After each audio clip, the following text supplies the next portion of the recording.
Mi hermana le puso una charola de servicio en las manos a mi hijo de 14 años y dijo, lo suficientemente fuerte para que todos escucharan. Esta noche vas a ayudar al personal de catering. Ya es hora de que aprendas cuál es tu lugar en esta familia. Vi cómo el rostro de mi hijo pasaba de la confusión al dolor, y finalmente a esa resignación silenciosa de la que había pasado años tratando de protegerlo. Pero lo que mi hermana no sabía, lo que jamás habría podido anticipar, era que durante los últimos 3 meses yo había estado documentando cada violación al código de salud de su empresa de catering, y que la denuncia formal que presenté esa misma mañana ya estaba avanzando dentro del Departamento de Salud del condado. Ella quería enseñarle a mi hijo cuál era su lugar. Yo estaba a punto de mostrarle el suyo. Mi hermana, Claudette, era 3 años mayor que yo y había pasado toda nuestra vida asegurándose de que nunca lo olvidara. Crecer en nuestra familia significaba entender la jerarquía. Claudette era la hija dorada, hermosa, ambiciosa, aquella en la que nuestros padres invertían todo. Yo era el pensamiento tardío, la hija accidente que llegó cuando nuestra madre tenía 42 años y creía que ya había terminado de tener hijos. Claudette tuvo clases de piano, campamentos de verano y un coche por su cumpleaños 16. Yo heredé ropa usada y el recordatorio constante de que los recursos eran limitados. Pero sobreviví. Me pagué la universidad comunitaria, luego la universidad estatal y después la escuela de leyes, todo con becas y préstamos estudiantiles mientras trabajaba en 2 empleos. Me casé con un buen hombre llamado David, que me amaba por quien era, no por quien mi familia creía que debía ser. Construimos una vida juntos, modesta, pero feliz, y criamos a nuestro hijo, Ilaiche, para que fuera amable, trabajador y orgulloso de sí mismo. Claudette, en cambio, eligió otro camino. Se casó con hombres ricos, 2 veces, y se divorció aún más rica. Usó sus acuerdos de divorcio para lanzar una empresa de catering llamada Claudette's Cuisine, que posicionó como exclusiva, de alto nivel, la opción preferida de la élite de Atlanta. Contrató chefs talentosos, robó recetas de la competencia y construyó una marca basada más en la apariencia que en la sustancia. Nuestros padres estaban impresionados. Claro que lo estaban. Claudette siempre supo aparentar éxito, incluso cuando los cimientos estaban podridos. Pero yo conocía la verdad. Yo había visto detrás del telón. Y lo que vi me dio náuseas. Hace 6 meses, mi esposo David murió de manera repentina. Un infarto a los 47 años. Sin advertencia, sin despedida, sin tiempo para prepararnos. El duelo fue abrumador, un agujero negro que amenazaba con tragarnos por completo a Ilaiche y a mí. Pasamos las primeras semanas en una especie de neblina, funcionando apenas, dependiendo de la bondad de amigos y colegas para salir adelante. La reacción de mi familia fue reveladora. Mis padres mandaron flores, pero no asistieron al funeral. Simplemente no podemos manejar ese nivel de estrés emocional a nuestra edad, explicó mi madre por teléfono, como si su comodidad pesara más que la devastación de su hija. Claudette no envió nada. Ni flores, ni tarjeta, ni siquiera un mensaje de condolencias. Cuando finalmente supe de ella, 3 semanas después de la muerte de David, fue para preguntarme si podía ayudarle a atender un evento que estaba organizando. Estoy corta de personal, dijo, como si me pidiera prestada una taza de azúcar. Pensé que tal vez tú y Ilaiche podrían ayudar. Total, no están haciendo nada estos días, ¿no? No estaban haciendo nada. Como si llorar a mi esposo, sostener a mi hijo traumatizado y tratar de que nuestra vida no se viniera abajo fuera no hacer nada. Debí haber dicho que no. Debí colgarle y no volver a hablarle jamás. Pero estaba débil. Estaba cansada. Y una parte pequeña y patética de mí todavía quería que mi familia me amara, todavía esperaba que, en medio de la crisis, por fin se presentaran. Así que dije que sí. El evento fue un desastre, al menos para mí. Claudette nos trató como empleados, dándonos órdenes, criticando todo lo que hacíamos, haciendo comentarios sarcásticos sobre nuestra apariencia, nuestra velocidad, nuestra falta de elegancia. Pero esa noche pasó algo más. Algo que lo cambió todo. Vi la cocina. La cocina industrial de Claudette estaba en un almacén adaptado en las afueras de la ciudad. Por el frente lucía impresionante, superficies relucientes, equipo profesional, personal con uniformes blancos impecables. Pero detrás de escena, en las áreas que los clientes nunca veían, era una pesadilla. Comida almacenada a temperaturas incorrectas. Contaminación cruzada entre carne cruda y vegetales. Ingredientes caducados con etiquetas raspadas y reemplazadas. Empleados manipulando alimentos sin guantes, sin redes para el cabello, sin cumplir protocolos básicos de higiene. No soy inspectora de salud. Soy abogada corporativa especializada en cumplimiento normativo. Pero sé reconocer una infracción cuando la veo. Y la cocina de Claudette era una demanda esperando suceder. No dije nada esa noche. Estaba demasiado agotada, demasiado destrozada por el duelo, demasiado acostumbrada a años de ser la decepción de la familia. Pero empecé a observar, a documentar, a reunir pruebas. Durante los siguientes 3 meses, encontré excusas para visitar las instalaciones de Claudette. Me ofrecí como voluntaria para ayudar en eventos, algo que ella aceptaba encantada, porque significaba mano de obra gratis. Tomé fotos cuando nadie miraba. Llevé registros de temperaturas, prácticas de almacenamiento, y de los atajos que veía tomar al personal. También investigué. Claudette's Cuisine había recibido citatorios por faltas menores 2 veces en los últimos 5 años, simples regaños que ella había pagado y enterrado. Pero las violaciones que yo estaba documentando eran graves. Del tipo que puede cerrar un negocio de manera permanente si llegan a las autoridades correctas. Armé un expediente. Fotografías fechadas. Notas con hora y fecha. Registros de incidentes específicos con testigos específicos. Y esperé. No sabía exactamente qué estaba esperando. Una parte de mí deseaba no tener que usar nunca lo que había reunido. Otra parte esperaba que Claudette, de pronto, desarrollara conciencia, que tratara a su personal con justicia, que dejara de recortar gastos de maneras que podían enfermar a la gente. Pero, sobre todo, estaba esperando a que se pasara de la raya. No tuve que esperar mucho.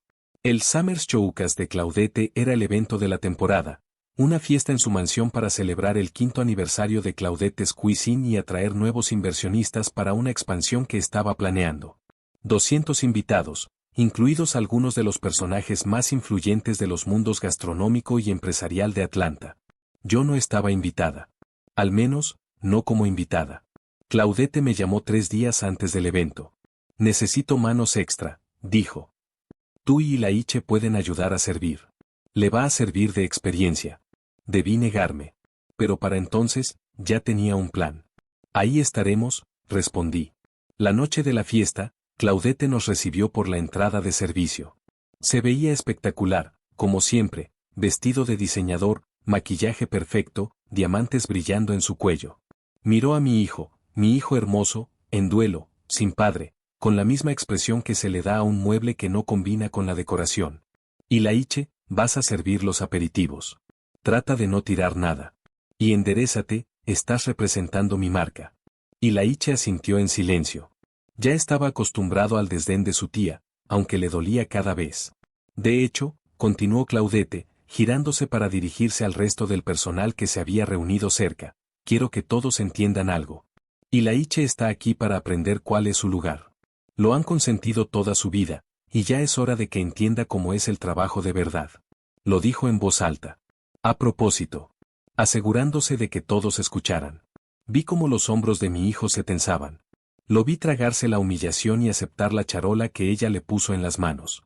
Lo vi entrar a la fiesta para servir a personas que mirarían a través de él como si no existiera. Y algo dentro de mí se volvió muy, muy frío. No armé un escándalo. No era mi estilo, y no era mi plan. En lugar de eso, me coloqué en un rincón del salón principal, desde donde podía observar todo. Vi a Claudette moverse entre los invitados, encantando a posibles inversionistas, aceptando halagos sobre su visión y su éxito. Vi a mi hijo recorrer la fiesta con dignidad, ofreciendo aperitivos con una elegancia silenciosa que me rompía el corazón. Y esperé. El momento llegó aproximadamente 1 hora después de iniciado el evento. Un grupo de inversionistas, 3 hombres con trajes caros que estaban considerando financiar la expansión de Claudette, hablaban con ella cerca del bar. Me acerqué con discreción, lo suficiente para escuchar, no tanto como para parecer entrometida. Los márgenes de ganancia son impresionantes, decía uno de ellos. Pero tendremos que hacer la debida diligencia, claro. Certificaciones sanitarias, registros de inspección, lo normal. Claudette soltó una risa confiada. Por supuesto. Tenemos un historial impecable. Ni una sola infracción grave. Di un paso al frente. Eso no es del todo exacto, dije con amabilidad. Todas las miradas se volvieron hacia mí. La expresión de Claudette pasó de la confusión al pánico en cuestión de un segundo. Vivian, ¿Qué estás haciendo? Se supone que deberías estar ayudando en la cocina. Lo estaba. Pero no pude evitar escuchar la conversación, y pensé que sus posibles inversionistas deberían contar con información completa. Me giré hacia los hombres con mi sonrisa más profesional, la que usaba en salas de juntas. Soy Vivian Chambers. Soy abogada, especializada en cumplimiento normativo. Y esta mañana presenté una denuncia formal ante el Departamento de Salud del Condado contra Claudette Squeezing. El silencio fue absoluto. ¿Qué? Susurró Claudette. 19 infracciones distintas, continué con calma. Almacenamiento de alimentos a temperaturas incorrectas. Contaminación cruzada entre proteínas crudas y alimentos listos para consumo. Ingredientes caducados con etiquetas falsificadas. Personal trabajando sin protocolos básicos de higiene. Tengo pruebas documentadas de todo, fotografías, registros con fecha y hora, declaraciones de testigos. Uno de los inversionistas ya había sacado su teléfono. ¿Esto es de dominio público? La denuncia lo es. Y la investigación también lo será. Con permiso, dijo el inversionista. Necesito hacer una llamada. Se alejó sin mirar atrás. Los otros dos lo siguieron segundos después. Claudette se quedó paralizada, el rostro pálido, la copa de champaña temblando en su mano. Tú, empezó a decir. También noté que tu socio salió por la puerta lateral, añadí. Creo que recibió la misma documentación que envié al Departamento de Salud. Me pareció justo que supiera con qué estaba involucrado. La fiesta no terminó de inmediato, eso habría sido demasiado obvio, demasiado dramático, pero murió poco a poco. Los rumores se esparcieron en susurros. Los teléfonos comenzaron a revisarse. Las conversaciones se volvieron tensas. Los invitados empezaron a poner pretextos, a buscar razones para irse temprano. Los inversionistas que estaban listos para firmar cheques, de pronto, no estaban disponibles para reuniones de seguimiento.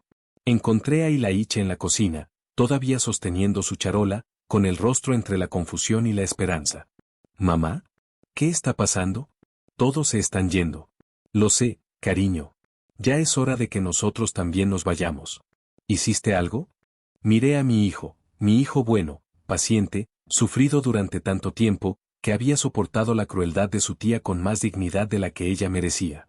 «Dije la verdad», respondí. Eso fue todo. Solo dije la verdad. Mi madre llamó a la mañana siguiente.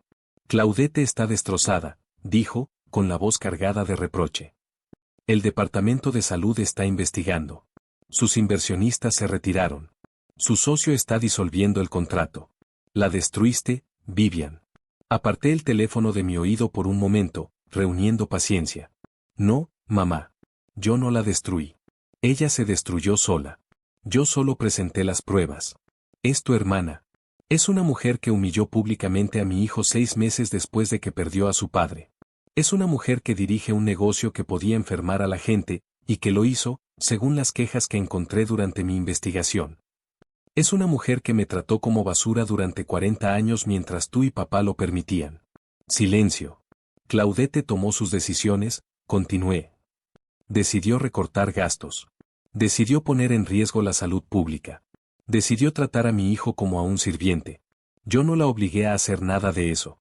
Solo me aseguré de que las personas que invertían en su empresa supieran realmente que estaban financiando. Va a perderlo todo. Entonces tal vez debió pensarlo antes de violar la ley. Colgué. La investigación duró 6 semanas. El Departamento de Salud encontró 23 infracciones, más de las que yo había documentado. Encontraron pruebas de registros de inspección falsificados desde hacía 3 años. Encontraron denuncias de exempleados que habían tenido miedo de hablar. Claudette Squeezing fue clausurada de manera permanente.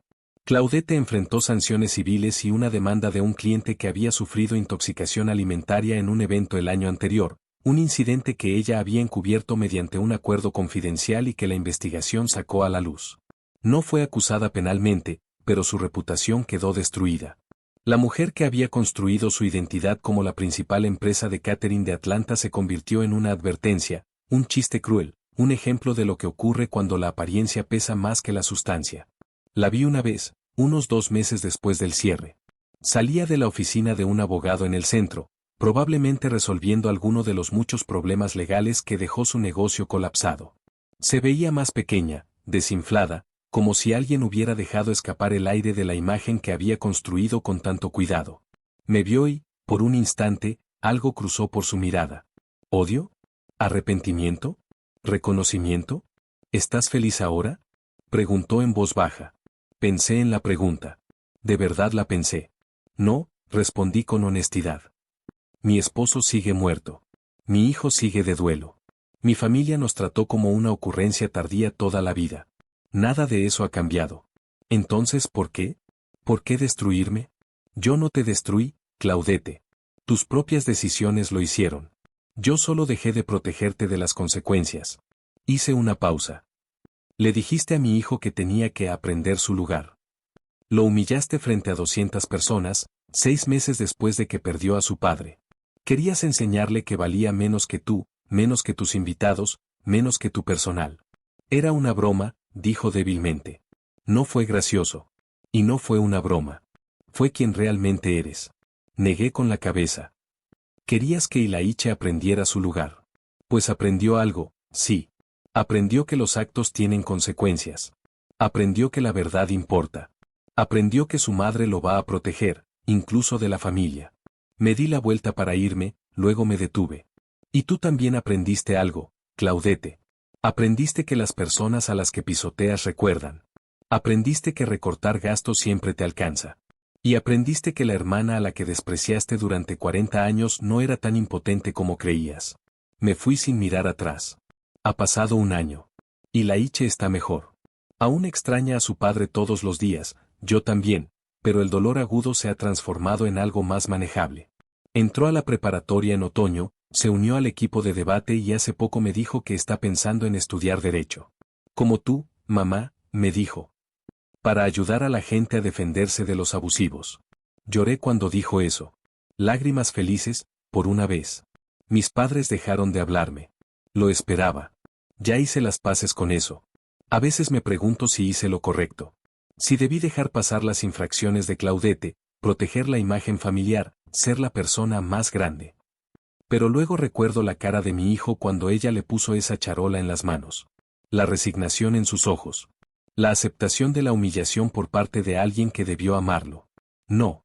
Hay cosas por las que vale la pena pelear. Hay límites que deben defenderse. Hay verdades que merecen ser dichas, sin importar el costo. Claudette quería enseñarle a mi hijo su lugar. Su lugar está a mi lado. Protegido. Valorado. Amado. Y mi lugar está donde sea necesario para asegurarme de que él lo sepa.